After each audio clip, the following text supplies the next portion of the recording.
For this project, we are creating a landscape. We're focusing on foreground, middle ground, and background, and I am working outside in plein air.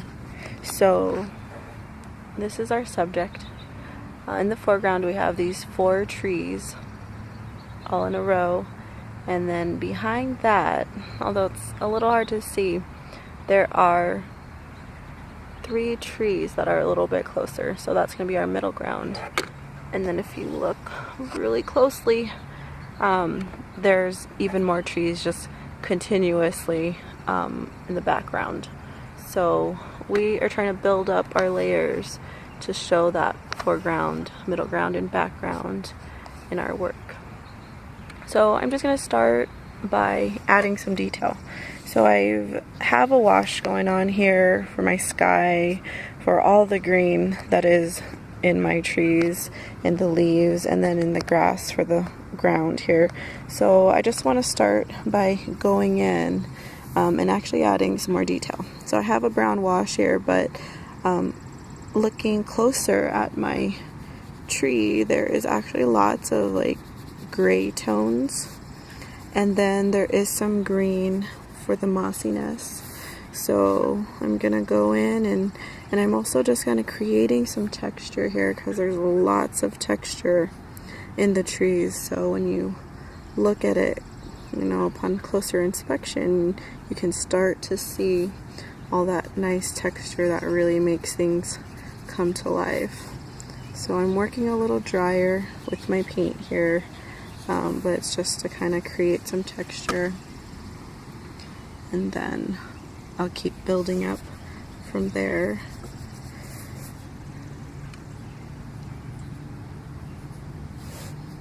Now always remember, when you are painting anything, you don't want to stress about it. It should be enjoyable. So I always tell my students, just try to capture the feel of whatever it is that you are painting. If you want to make it super realistic, that is okay, or hyper realistic. You can, but just know it's going to take lots of practice, lots of time. But if you're just trying to get the overall feel of a subject, then sometimes you want to just capture those things that make that subject unique. So here I have these little knots from the wood there.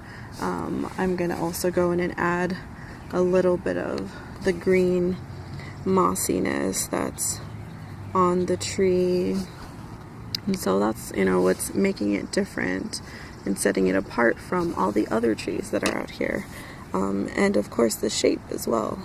So just kind of getting the feel of this tree's specific shape, and I don't actually know what kind of tree it is, but just as I was walking through the park, these 4 caught my eye. They had some interesting twists and turns to some of the branches, and so I wanted to try to capture that. And then if there's some leaves coming out, you can always go in and fix things. So it's okay if they're not exact or look a little funky at first. Can always go back and change whatever you don't like or turn it into something else. So there's also a little bit of red leaves down at the bottom, so I'm just going to add some of these that are growing from the side of the tree.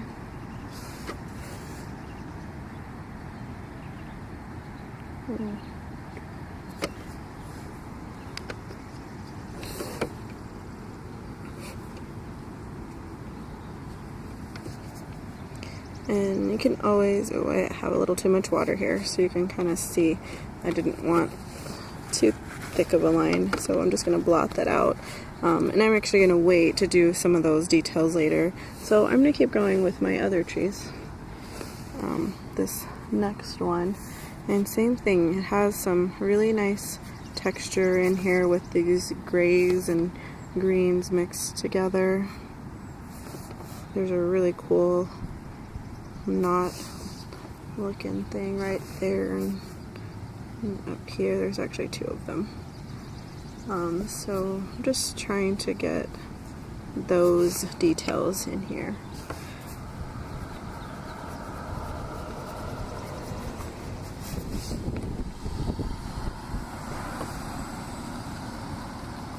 So it's nice working off of a photograph because you don't have to worry about your subject changing or moving, or weather. In my case, it's drizzling just a tiny bit, but hopefully it'll stay dry.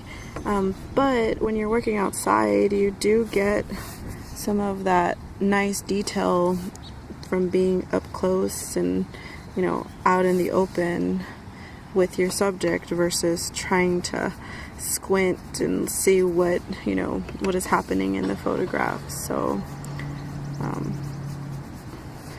it is nice and enjoyable as long as you have a nice setup and area to paint and work from. And what was nice is I was able to actually sketch one day and then come back and do the painting on another day. So thankfully my subjects did not move.